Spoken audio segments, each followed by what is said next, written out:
A well having diameter 3 meter and 14 meter deep is dug. The earth taken out of it has been spread evenly all around it in the shape of the circular ring of width 4 meter from an embankment point the height of the embankment. जीपीएसटीआर 2021 में 3 मार्च को सवाल आया है। एक कुआं जिसका कुतर 3 metre 14 metre गहराई तक खोदा गया। इसके अंदर से निकली मिट्टी को इसके चारों तरफ फैलाकर 4 मीटर चौड़ाई गोल मेंढ बनाई गई। मेंढ की ऊंचाई मालूम करें। तो एक चीज सबसे पहले आप डायग्राम निकालेंगे तो आधा डाउट आपको वहीं क्लियर होता है। ये कुआं है, ठीक, और यहाँ पे इसका जो डायमीटर है वो है 3 मीटर और इसकी जो हाइट है यहाँ से लेकर यहाँ तक हाइट है ये कितनी है? 14 मीटर। 14 यहाँ से इस कुएं से मिट्टी निकाल करके एक एम्बैकमेंट यानी यहाँ पे एक मेंढ को बांधा गया है। मेंढ को, ठीक है, इस तरीके की एक मोटी यहाँ पे एक मेंढ है, वो भी राउंड से, अच्छा पूरा राउंड ही है, बस इतना निकाल दे रहा, इतना निकाल दे रहा। एक मिनट, इसके चारों तरफ ये जो मेन का जो यहाँ पे विड्थ है, यहाँ से लेकर यहाँ पे विड्थ ये है 4 मीटर, सॉरी यहाँ से लेकर यहाँ तक ये विड्थ है, ये 4 मीटर है, और यहाँ से ना इधर यहाँ से लेकर यहाँ तक ये जो विड्थ है मेन की 4 मीटर, ठीक है। तो यहाँ पे क्या पूछ रहा है? हाइट ऑफ द एम्बैकमेंट, इसका हाइट यहाँ पे मालूम करना। तो अगर आप सवाल को गौर से देखेंगे, ये ऐसा सवाल है, एक सिलेंडर के अंदर एक छोटा सिलेंडर, अंदर ना छोटा सिलेंडर ना, ऐसा बाहर भी बोल सकते हैं, एक सिलेंडर है, इसके बाहर एक छोटा सिलेंडर इस तरीके से, ठीक। तो सिलेंडर के ऊपर एक और सिलेंडर, इस छोटा वाला, बड़ा वाला, उसके अंदर ये छोटा वाला। तो इसका भी कॉन्सेप्ट वही लगता है जो भी मैं आपके सामने बताया, मतलब एक सिलेंडर के अंदर और एक सिलेंडर आता है, तो वहां पे फॉर्मूला आपको याद रखना है बस। तो लिख लेते हैं यहाँ पे तमाम चीजों को। डायमीटर मैं डायरेक्ट डायमीटर D1 यानी इसके लिए हम लेता हूँ D1। So diameter of well, कुएं का कुतर आप लिख सकते हैं। सो कुएं का कुतर 1 मिनट 3 मीटर, कुतर 3 मीटर है जी।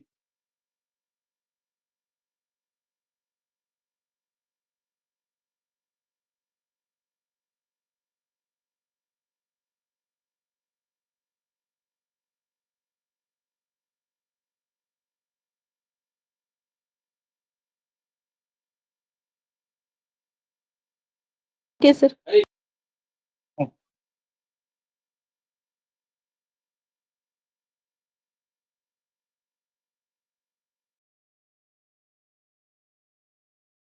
डायमीटर 3 R1 यानी कुएं के बारे में बात कर रहा हूँ। सो R1 3/2 मीटर यहाँ पे हो जाता है, 3/2 मीटर। रेडियस डायमीटर 3 है तो रेडियस 3/2 मीटर। सो इसकी जो हाइट है इसके लिए मैं H1 लेता हूँ। H1 R1 यहाँ पे कुआं है वेल। सो यहाँ पे 14 मीटर हाइट इसकी निकलती है, 14 मीटर। तो नेक्स्ट अब क्या दिया है वहां पे? रेडियस ऑफ द, इसका यहाँ पे दिया एम्बैकमेंट, यानी मेन का यहाँ पे विड्थ, ये 4 मीटर विड्थ है, तो उसका यहाँ पे रेडियस है, इससे और इसे 4 मीटर को दोनों को ऐड करना है, याद रखिए। ये 4 मीटर विड्थ यानी सर्कल है, यहां से 4 मीटर, फिर यहाँ से एम्बैकमेंट मेन यहाँ पे इतना, यहाँ पे मेन को बनाया गया है, जिसकी चौड़ाई, एम्बैकमेंट की चौड़ाई यहाँ पे कितनी है? 4 मीटर। तो रेडियस यहाँ पे कितना होता है, इसका रेडियस प्लस 4 मीटर, दोनों को ऐड करना जी। देखिए यहाँ पे रेडियस 4 सेंटीमीटर, इम्पैक्टमेंट का रेडियस 4 सेंटीमीटर नहीं है, इसे और इसे ऐड करना है। ऐड करने के बाद जो आता है वो रेडियस ऑफ द इम्पैक्टमेंट, वो मेन की वहां पे क्या होती है, निष्पत्र हो जाता है।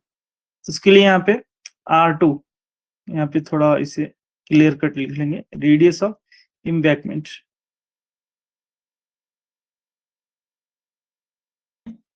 किसका, यहाँ पे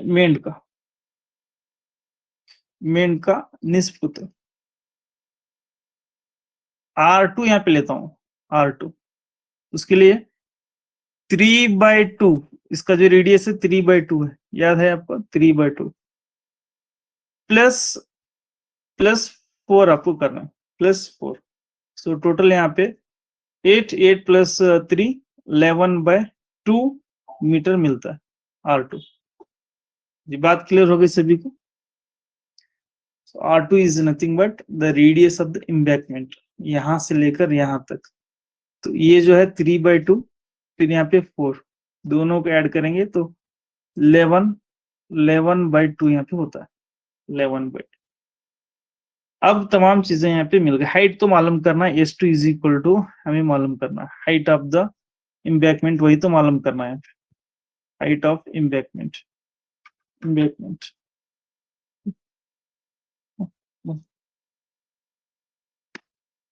मेन की बुलंदी आपको मालूम करना,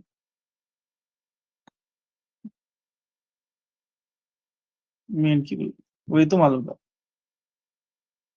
तो याद रखिए, यहाँ पे जितनी भी मिट्टी लिए हैं, ले करके हम एक मेन बनाए, इम्बैक्टमेंट यहाँ पे बनाए, मेन बनाए। मतलब पूरी मिट्टी यहाँ पे खत्म हो गई है, पूरी मिट्टी खत्म होके एक यहाँ पे इम्बैक्टमेंट बनाए, तो उसका मतलब इसका जो वैल्यूम है वो, और इसका जो वैल्यूम है, ये दोनों यहाँ पे इक्वल होते हैं, दोनों यहाँ पे इक्वल होते हैं। तो यहाँ पे देखिए एक ऐसी चीज बताता हूँ, एक सिलेंडर है, यहाँ पे मान लीजिए एक आइसक्रीम वगैरह है, इसको लेकर के मैं छोटे छोटे सिलेंडर में आपको बांट देता हूँ। तो उसका मतलब जितने भी छोटे छोटे सिलेंडर में से बढ़ता हूँ, तो जितने यहाँ पे सिलेंडर होंगे तमाम का वैल्यूम और इसका वैल्यूम यहाँ पे इक्वल होता है। बात सही है? ठीक है, छोटे छोटे सिलेंडर में अगर मैं बांटा इसको आइसक्रीम में, तो ये जितने भी यहाँ पे सिलेंडर्स हैं उसका वैल्यूम और इसका वैल्यूम इक्वल होता है। तो यहाँ बात वही है, ये तमाम मिट्टी को निकाल करके यहाँ पे एक मेन बनाई गई है, तो उसका volume of the well is equal to volume of the embankment. बस यही चीज, यही कॉन्सेप्ट यहाँ पे लगने वाला है। Next, volume of cylinder well is equal to, so volume of embankment, यानी यहाँ पे कुआं का हजम या कुएं का हजम, फिर ये होता है इक्वल टू मेन का हजम, मेन का। तो कुआं भी यहाँ पे सिलेंडर है और मेन भी यहाँ पे सिलेंडर, तो इसलिए यहाँ पे टोटली क्या होता है, पाई R1² H1 is equal to, यहाँ पे ये चीज जी, वो फॉर्मूला याद रखना है। आप डायरेक्ट पाई R2² रखेंगे तो गलत होता है। सो R2² minus R1² into H2, इस तरीके से करना, R2² माइनस H2। ठीक, ये होलो सिलेंडर, ये मतलब एक सिलेंडर के अंदर अगर दूसरा सिलेंडर आ जाता है तो तब ये फॉर्मूला हम अप्लाई करते हैं।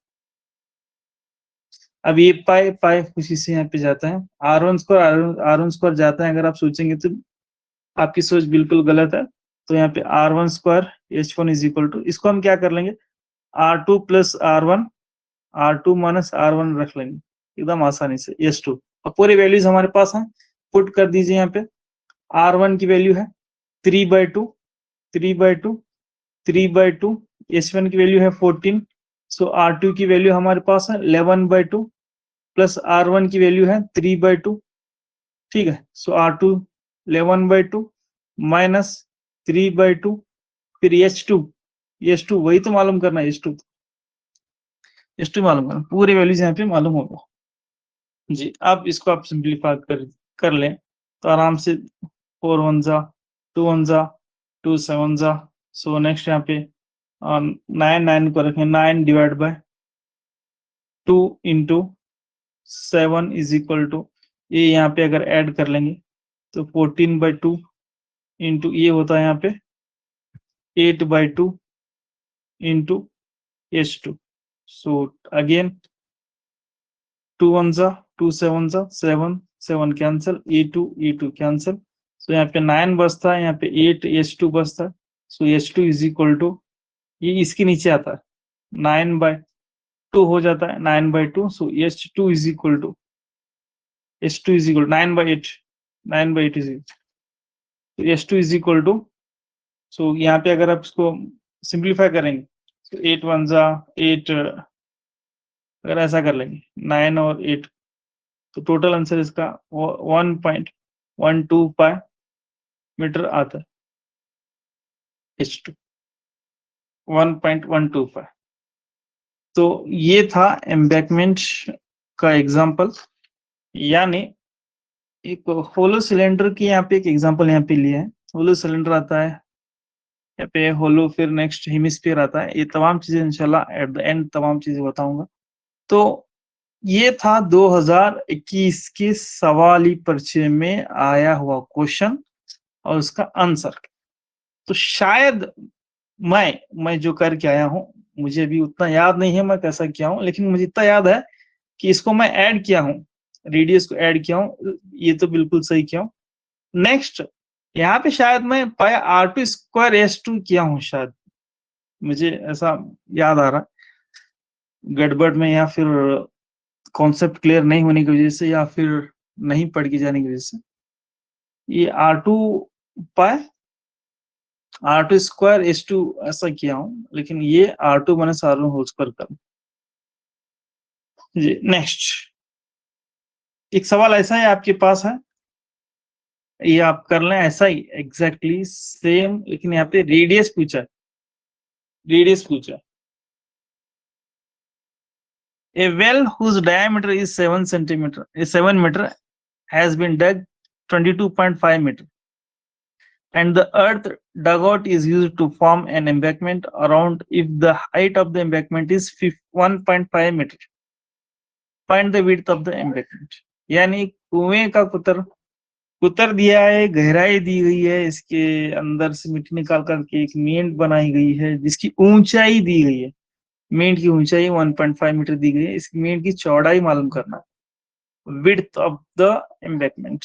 तो यहाँ पे आपको ये चीज का ख्याल रखें, रेडियस आपको मालूम करना है, रेडियस यहाँ पे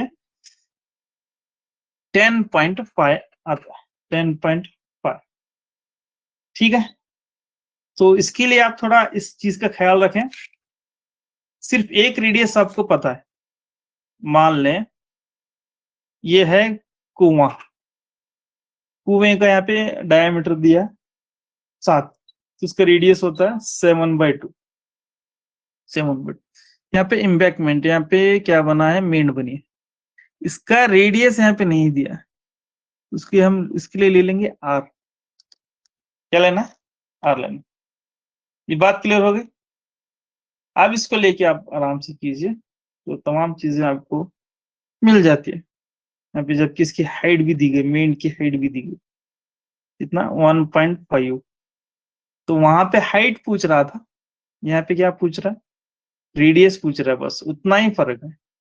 तो इसका जो रेडियस होता है एम्बैकमेंट का रेडियस, तो ये ऐसा होता है, देखिए R इज इक्वल टू ये R2 इज इक्वल टू ऐसा ले, दैट इज 7/2। यहां से लेकर यहाँ तक का रेडियस तो पता है 7/2, यहाँ का पता नहीं है तो हम क्या लेंगे, प्लस R2 प्लस R लेंगे, इसका रेडियस पता नहीं, तो उसका रेडियस इस तरीके से निकल के आ जाता है। ये बात क्लियर हो गई सभी को। तो अब आगे आप कर लें, सेम एग्जैक्टली वैसा ही है, फॉर्मूला वही है, pi R² R1² H1 is equal to pi, यहाँ पे क्या करना है, R2² minus R1² into H2। तो यहाँ पे R2 की वैल्यू ये लेना है 7/2 ये तमाम चीजें लेकर के इसे सॉल्व करना है। यहाँ पे R की वैल्यू निकाल देना है, बस निकालेंगे, कर लेंगे इसे। तो सिंपल आप ये पाई पाई को कैंसिल कर ले। सो R2 minus R1, R2 plus R1, सो यहाँ पे होता है H2। अब R की वैल्यूज आपके पास है, तो आप आराम से इसे कर ले। अब मैं ज्यादा इन डिटेल फिर नहीं जाऊंगा, अगर गया तो फिर लास्ट आंसर आता है। हाँ, इतना ख्याल है कि इसमें क्वाड्रेटिक इक्वेशन आपको मिलता है, इतना आसानी ये नहीं आता है। क्वाड्रेटिक इक्वेशन यहाँ पे मिलता है, क्वाड्रेटिक इक्वेशन को आप सॉल्व करेंगे, वहां पे रेडियस निकालेंगे। तो रेडियस यहाँ पे कितना 10.5 10.5 मीटर आता है, 10.5 मीटर। ठीक है, विड्थ, इसकी जो विड्थ है वो यहाँ पे आती है 10.5, रेडियस नहीं विड्थ। ये था कन्वर्शंस। कन्वर्शन की कहानी अभी खत्म हो गई। जैसा मैं आपको बताया था, 3 कहानियां आपको याद करना है इसमें। एक है कन्वर्शंस, कन्वर्शन मतलब एक चीज को दूसरी चीज में हम कन्वर्ट कर रहे हैं, तब्दील कर रहे हैं, तो क्या सेम होता है, volume remains same. Last example वही था ना, एक कुएं की मिट्टी को निकाल करके एक मेंढ को बना रहे थे, इसमें कितनी मिट्टी निकली है कुएं से, उससे एक मेंढ बनी है। तो मेंढ का जो वैल्यूम है और जो इम्बैक और ये सिलेंडर का जो कुएं का जो वैल्यूम है, दोनों यहाँ पे सेम होते हैं। वही चीज यहाँ पे हमने डिस्कस किए, ऐसे ही एग्जांपल्स को हमने यहाँ पे सॉल्व किया है। ठीक है, जो दूसरा जो था, जो मैं बताया था, volume of combinations, combination of solids, यानी यानी ठोसों के मजमूए का हजम, ठोसों के मजमूए का हजम। तो वो कहानी यहाँ पे हम स्टार्ट करने वाले। तो इसके लिए एक छोटी सी चीज को मैं एक आपको बेसिक बता करके एक दो सवाल यहाँ पे सॉल्व कर लेंगे। ठीक, देखिए बेसिक क्या है, इसमें फॉर्मूलेज कौन से लगने वाले हैं, फॉर्मूलेज यहाँ पे वही लगने वाले हैं जो हमने अभी याद किए हैं, वैल्यूम के फॉर्मूलेज आने वाले हैं। ठीक है, तो अगेन यहाँ पे आपको खुशी की एक मैं बोलता हूँ बात है, क्योंकि फार्मूले आपको दूसरे बायहैट करने की जरूरत नहीं, जो आप बायहैट किए हैं वैल्यूम्स के लिए, कन्वर्शन के लिए, वही फार्मूलेज आपको यहाँ पे दिखने वाले हैं। तो यहाँ पे बात क्या है, देखिए, तो सबसे पहला मैं आपको दो चीजों के बारे में बेसिक बताऊंगा। एक चीज इससे पहला मैं बता चुका हूँ, फिर एक बार दोबारा यहाँ पे बताता हूँ। ये है हेमिस्फीयर। हेमिस्फीयर में ये जो इसको बोलते हैं रेडियस, और इसकी जो डेप्थ को भी हम क्या बोलेंगे, इसकी जो गहराई को भी रेडियस बोलते हैं। यहाँ पे दोनों सेम होते हैं, ये भी रेडियस है, ये भी रेडियस है, इसे थोड़ा ख्याल रखें। एक एक पॉइंट पॉइंट नंबर 2, यहाँ पे टोटल हाइट बोल के आगे थोड़ा जान खाता है। टोटल हाइट, टोटल हाइट यानी मान लीजिए एक हमारे यहाँ पे दो सॉलिड कॉम्बिनेशन है, एक इस तरीके से लगाया हुआ है, फिर एक दूसरे को हमने इस तरीके से यहाँ पे लगाया हुआ है। तो टोटल हाइट यानी यहाँ से लेकर यहाँ तक, टोटल हाइट यानी यहाँ से लेकर यहाँ तक की जितनी भी यहाँ पे हाइट है, उसी को हम क्या बोलेंगे, टोटल हाइट बोलेंगे, टोटल हाइट। ठीक, अब मान लीजिए यहाँ पे अब बहुत सारे हैं, तो मैं ज्यादा इसमें डिस्कस नहीं करूंगा, टोटल हाइट। अब आपको यहाँ पे क्या करना है, सबसे फर्स्ट पॉइंट, स्टेप नंबर 1, इसमें सॉलिड्स को देखना है। How many solids are there, कितने यहाँ पे ठोस जिस समय देखना है। इसमें है 1 2 3। ठीक, तो ढूंढने के बाद तीनों को यहाँ पे क्या करना है, वैल्यूम्स को ऐड करना है, वैल्यूम्स को ऐड करना है, बस कुछ भी नहीं है। तो यहाँ पे 3 है, so volume of cone, volume of cylinder, so volume of hemisphere, hemisphere. ठीक है, बस, यानी मखरूत का हजम, इस्तिवाने का हजम, फिर इस कुर्रे का हजम, बस इतना ही ऐड कर देना है। ये हर वक्त ऐड करना क्या सर, नहीं, हर वक्त आप ऐड नहीं करेंगे। कब ऐड करेंगे, जब एक ठोस एक सॉलिड पर दूसरा सॉलिड ठहरा हुआ होता है, या रुका हुआ होता है, या फिर उस पर रखा हुआ होता है, तभी हम उसको ऐड करते हैं, तभी हम दोनों को ऐड करेंगे। तो एक एक बार आपको ऐसा रहता है माइनस भी करना पड़ता है कभी, जब एक ठोस जिस्म के अंदर एक दूसरा ठोस जिस्म आता है। मान लीजिए एक ऐसा ठोस जिस्म, ठीक, एक ऐसा ठोस जिस्म, तो इसके अंदर एक यहाँ पे सॉलिड आ गया, तो तब वहां पे क्या करेंगे, वॉल्यूम ऑफ सिलेंडर को माइनस करेंगे वॉल्यूम ऑफ हेमिस्फीयर से, वॉल्यूम ऑफ हेमिस्फीयर। जी बात क्लियर हो रही है? तो प्लस कब करना है, माइनस कब करना है, एक चीज आप कर लो। एक, या तो फिर मान लीजिए एक मेरे पास यहाँ पे क्यूब है, क्यूब के अंदर ये यहाँ पे क्या बोलते हैं उसको, कुर्रा रखा हुआ है, स्फीयर रखा हुआ है, तो तब भी यहाँ पे volume of cube minus volume of sphere करेंगे, माइनस करेंगे, क्योंकि एक ही अंदर एक दूसरा है। अगर मान लीजिए कुछ ऐसा है, देखिए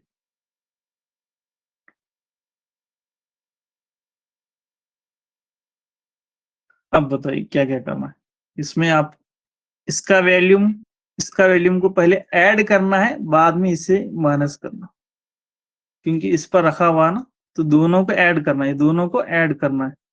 सो वॉल्यूम ऑफ कोन को प्लस वॉल्यूम ऑफ सिलेंडर को ऐड करेंगे, माइनस इसके अंदर आए तो माइनस वॉल्यूम ऑफ हेमिस्फीयर करेंगे।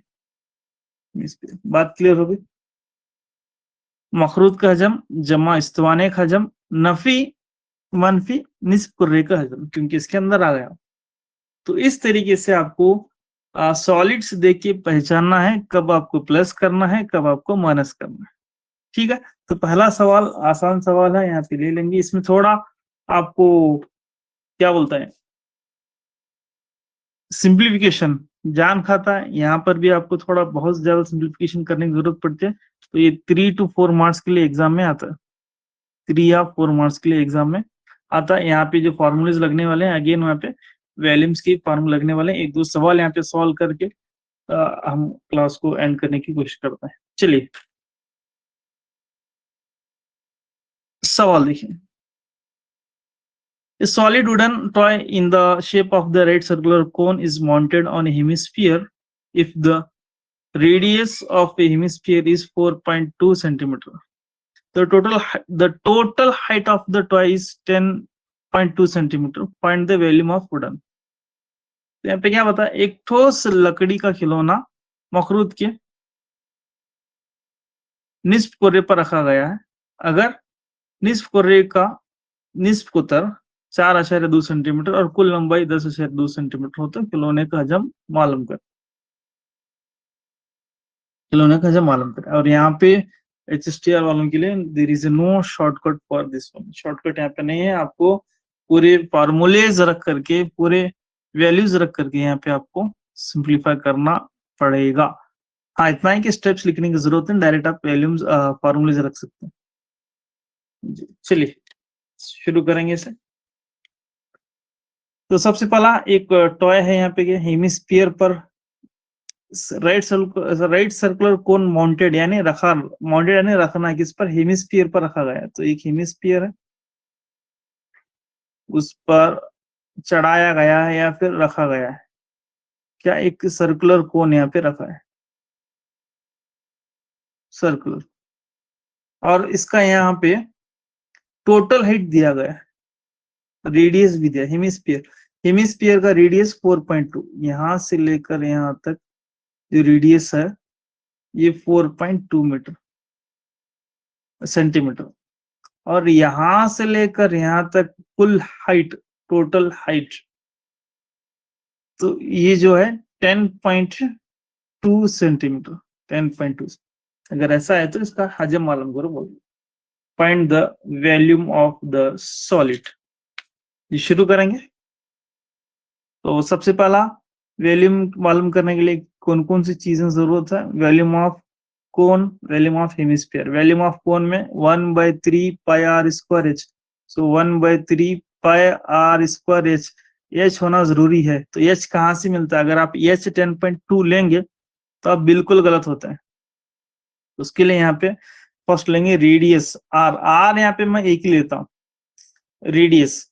क्यों सर आप आर एक ही क्यों ले रहे हैं? क्योंकि यहाँ पे इसका जो रेडियस है हेमिस्फीयर का, वही रेडियस कोन का भी होता है। इस बात का ख्याल रखना।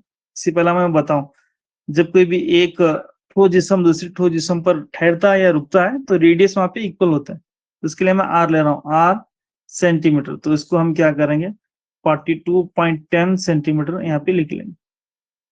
यहाँ पे टोटल हाइट दिया है, टोटल हाइट में से मुझे ये हाइट निकालना है। ये हाइट को क्या बोलेंगे हम, height of the cone. So height of cone यानी मखरूत की बुलंदी यहाँ पे मिलती है, नहीं मिलती है? देखिए टोटल हाइट यहाँ पे 10.2 है, तो ये हाइट मिलती है नहीं मिलती? आराम से मिलती है। क्यों? क्योंकि जो रेडियस 4.2 है, तो ये भी यहाँ पे क्या होता है, 4.2 सेंटीमीटर होता है, 4.2। तो अब 10.2 में से 4.2 को माइनस करेंगे तो टोटल यहाँ पे आपको 6 सेंटीमीटर निकल के आता है। ठीक है, क्योंकि टोटल यहाँ पे 10.2 है, कुल हाइट है, कुल हाइट, टोटल हाइट है, याद रखना है वो टोटल हाइट। आप अगर हाइट बोल के कौन का हाइट लेंगे 10.2, बिल्कुल गलत होता है वो। तो इसलिए यहाँ पे टोटल हाइट बोल के एक नई चीज आपके सामने आकर ठहरती है। अब आइंदा जितने भी एग्जांपल्स रहने दो, वहां पे total height total height total height आके आपको जान खाती है। इसीलिए आप इससे पहले कि वो आपकी जान खाए, आप इसको खा जाइए टोटल हाइट क्या है। जी नेक्स्ट, अब आगे वॉल्यूम ऑफ टॉय मालूम कर देना है बस, तमाम चीजें यहाँ पे होगा।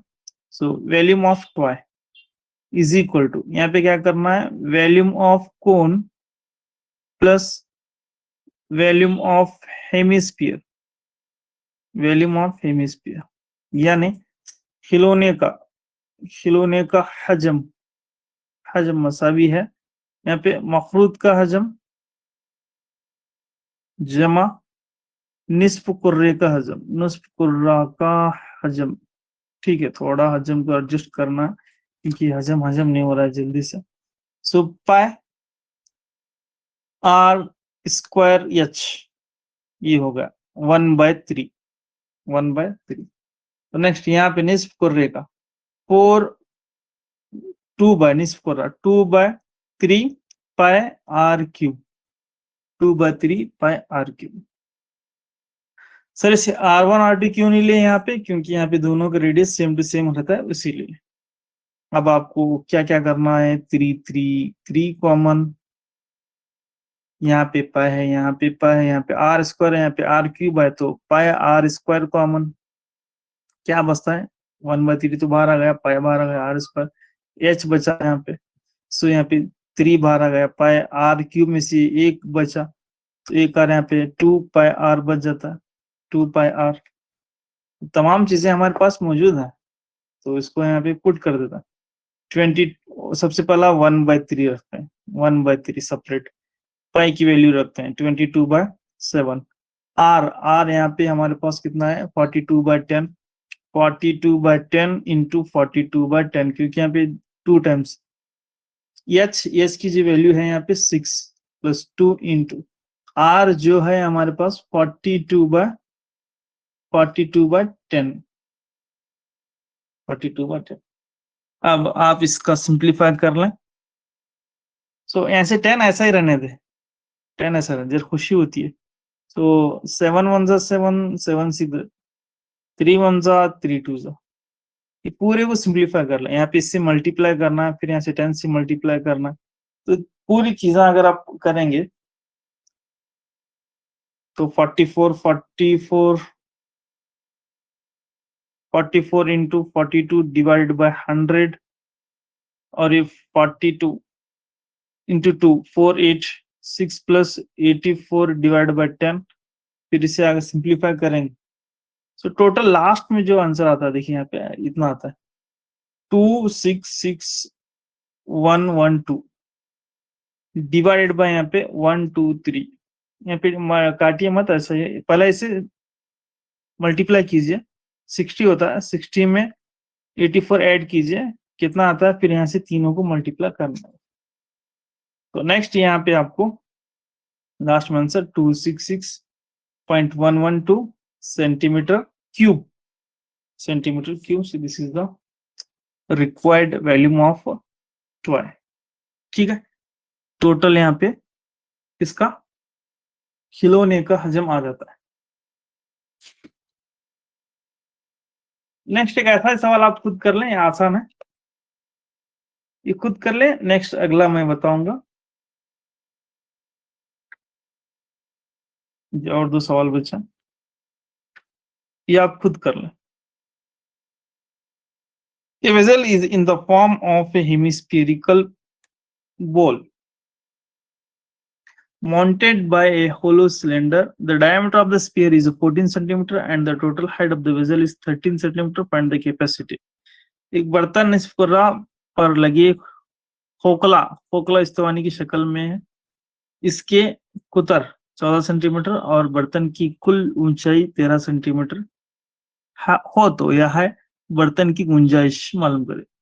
गुंजाइश मालूम करें, बर्तन की गुंजाइश.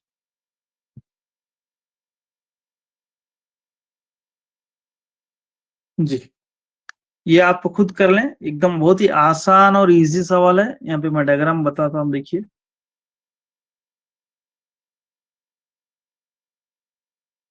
एक यहाँ पे डायग्राम ऐसा बनता है, देखिए. एक हेमिस्फीयर है, इस पर एक होलो यानी खाली सिलेंडर को यहाँ पे रखा गया है इस तरह में. बस खत्म हो गया. और क्या क्या इसका कुतर डायमीटर यहाँ पे दिया है. सो डायमीटर 14 है तो रेडियस 7 होता है. और इसकी ऊंचाई किसकी, सिर्फ इसकी, यहां से लेकर यहाँ तक इसकी ऊंचाई 13 सेंटीमीटर. टोटल हाइट नहीं है यहाँ पे, थोड़ा देखिए भी. अगर इसे टोटल हाइट अगर मान लेंगे, सॉरी सॉरी, टोटल हाइट यहाँ पे दिया है, कुल ऊंचाई यहाँ से लेकर यहाँ तक कुल ऊंचाई दिया है 13 सेंटीमीटर. कुल हाइट दिया है, टोटल हाइट यहाँ पे, total height of vessel 13 centimetre. तो डायमीटर 14 है तो रेडियस 7 होता है. तो रेडियस 7 हो गया तो ये भी 7 होता है, तो ये 7 हुआ. तो 13 में से 7 को माइनस करें तो कितना आता है, 6 सेंटीमीटर आता है. 6 centimetre. So 6 centimeter is the height of the vessel. 6 centimeter is the height of the vessel. ये सिलेंडर की यहाँ पे हाइट होती है. ठीक है, तो तमाम चीजें यहाँ पे दिए गए हैं. तो आप क्या करेंगे, volume of cylinder plus volume of hemisphere यानी और स्तवाने का हजम और यहाँ पे निस्पुरे का हजम रखेंगे. फॉर्मूला रखेंगे, प्यार से कॉमन लेंगे, तमाम चीजों को पुट करेंगे और सिंप्लीफाई करेंगे. और जवाब इसका आपको आंसर देखिए कितना आता है. आंसर इसका आता है 1642.66 सेंटीमीटर क्यूब. ठीक है, इतना इसका आंसर आता है. तो नेक्स्ट एक अगला सवाल, ये सिर्फ दो दो हुए, अगर तीन यहाँ पे अगर आए तो कैसा करना है उसको भी हम देखकर आगे बढ़ेंगे. ये भी आप चाहे तो AHW ले सकते हैं, या तो फिर मैं इसकी शुरुआत करके थोड़ा बता करके आगे बढ़ चलता हूँ. इंग्लिश मीडियम वाले पहला लिख लें. A solid tie is in the form of a right circular cylinder with a hemispherical shape at one end and a cone at another end. Their common diameter is 4.2 centimeter and the height of the cylinder and the conical portion are 12 centimeter and 7 centimeter. 12 centimeter and 7 centimeter respectively. Find the volume of the solid toy.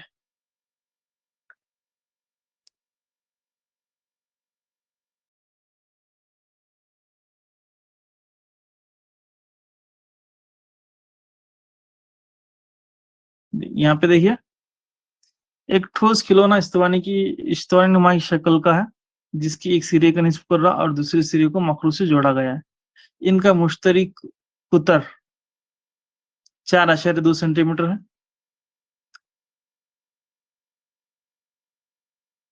और स्तवाना नुमा और मखरूत नुमा की बुलंदी bill तरतीब 12 centimetre और 7 centimetre. तो ठोस खिलौने का हजम मालूम करें.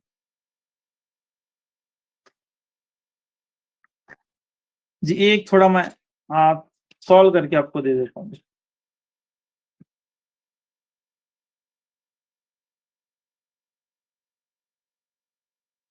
एक ठोस जिस्म है,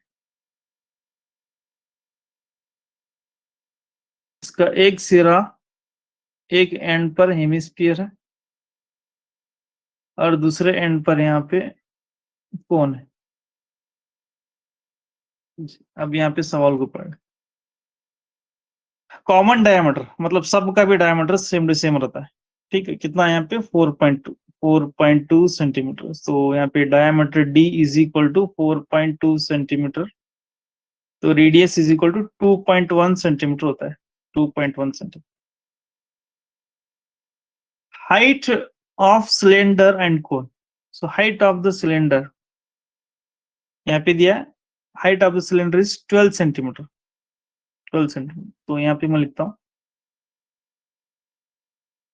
height of the cylinder, so h1 is equal to 12 centimetre. So next यहाँ पे ऐसा लिख सकते हैं, इस्तवाने की बुलंदी, इस्तवाने की बुलंदी इसे h1। सो नेक्स्ट यहाँ पे height of the well cone, height of the cone, so h2 is equal to यहाँ पे कितना है 7 दिया है, सवाल में देखिए दोनों अलग अलग दिया है 7 सेंटीमीटर, तो दैट इज 7 सेंटीमीटर। यहाँ पे टोटल लेंथ वगैरह कुछ भी जुगाड़ नहीं दिया है, बस इतना ही, तमाम चीजें यहाँ पे आपको दिया गया है, अब बस इसका वैल्यू मालूम करना। So volume of solid toy, volume of toy is equal to, तो कितने ठोस जिस्म है 3, volume of cone, volume of cylinder, volume of hemisphere. So volume of cone plus volume of cylinder plus volume of hemisphere, hemisphere आपको यानी उर्दू में देखिए आप लिख सकते हैं खिलौने का हजम, सो मखरूद का हजम, मखरूद का हजम जमा या पिस्तवाने का हजम जमा यहाँ पे निस्फ कुर्री का हजम, मखरूद का हजम 1/3 पाए आर स्क्वायर h1। तो इसे h1 क्यों ले, क्योंकि रेडियस सबका सेम रहता है। ये h2, इसे h2 लिए, कौन को h2 लिए। सो नेक्स्ट इस्तवाने का हजम pi r square h2, volume of hemisphere 2/3 pi are cube. तो अब पाए आर स्क्वायर यहाँ पे 3 है, यहाँ पे 3 इसके पास नहीं है, तो 3 बाहर नहीं लेना है बस, अगर लेंगे तो इसे 3 दे के लेना है, फिर 3 दे के ले सकते हैं अगर आप लेना चाहते हैं। तो नहीं लेना चाहते हैं तो बस पाई आर स्क्वायर बाहर लेंगे, तो h2/3 होता है, प्लस यहाँ पे h2 होता है, ये हुआ h1, सिलेंडर का h1, तो ये h1 होता है प्लस 2/3 r, 2/3 r, ये 3 है, यहाँ पे 2 बार, इसके पास 2, इसके पास 2, इसके पास 3 है, तो 2 जाते हैं, एक बचता है। तो वैल्यूज पुट कर लीजिए, 22/7 इंटू r है 2.1 है, 21/10 सेंटीमीटर लिख सकते हैं। तो 21/10 into 21/10, so next h square नहीं है, यहाँ पे h2 है, बस h2 यहाँ है 7/3, h1 है 12 प्लस 2/3 r 21/10। अब इसको पूरे को सिंप्लीफाई कीजिए, आप मैं लास्ट में आंसर बताऊंगा, आप ये घर पर काम कीजिए, तो आंसर यहाँ पे आपको चेक करना है बस। तो आंसर आता है 218.064 सेंटीमीटर क्यूब। थोड़ा विदाउट कैलकुलेटर से आप प्रैक्टिस कीजिए, क्योंकि एग्जाम में ज्यादा से ज्यादा पॉइंट में ही आंसर देते हैं, पॉइंट में, क्योंकि हम बड़े हैं तो पॉइंट में आंसर आने की चांसेस है। तो इसीलिए आप बगैर कैलकुलेटर के यूज कीजिए, वहां पे टाइम लगाइए कि आपको ये सॉल्व करने के लिए कितने मिनट जा रहे हैं, क्योंकि वो भी इम्पोर्टेंट है। कॉन्सेप्ट समझ में आया, अच्छा है। क्वेश्चन समझ में आ गया, और भी अच्छा है। हम लिख रहे हैं और खुशी की बात है, लेकिन आ करके ऐसी चीजों में अटक रहे हैं, ये बड़ी दुख की बात है। ये बड़ी दुख की बात है। क्यों? क्योंकि यहाँ पे हमारा सिंप्लीफिकेशन अच्छा होना है, यहाँ पे फास्ट होना है, यहाँ पे गलती की गुंजाइश नहीं होना। अगर यहाँ पे हो गई गलती गुंजाइश, या फिर हमारे कैलकुलेशन यहाँ पे फास्ट नहीं है, या हम फास्ट नहीं कर सकते, तो याद रख लीजिए ऐसे सवाल, मैथ्स के सवाल आपको पेंडिंग पढ़ते ही जाएंगे, पेंडिंग पढ़ते जाएंगे, क्योंकि यहाँ पे कैलकुलेशन फास्ट नहीं होने की वजह से बहुत सारे आपको दिक्कत का सामना करना पड़ता है। तो आप घर पर कैल्सी यूज मत कीजिए, थोड़ा भी मत यूज कीजिए। क्यों? मैं क्यों बोल रहा हूँ? अगर आप कैलकुलेटर यूज करेंगे, ये कैल्सी यूज करेंगे, ठीक, तो उसके आदि बन जाते हैं। जब एग्जाम में ऐसे सवाल आते हैं, तो वहां पे हड़बड़ाहट से या तो रॉन्ग होता है, या तो करेक्ट आता है, लेकिन बहुत देर के बाद करेक्ट आता है। तो आप पहले क्या कीजिए, खुद से सॉल्व कीजिए, खुद से सॉल्व करके लास्ट में क्रॉस वेरीफाई कीजिए, और खुद सॉल्व करते वक्त टाइम भी लगाइए। 1 मिनट में टाइम होता है या नहीं होता है, 2 मिनट में हो रहा है या 5 मिनट में हो रहा है, या 30 सेकंड में हो रहा है।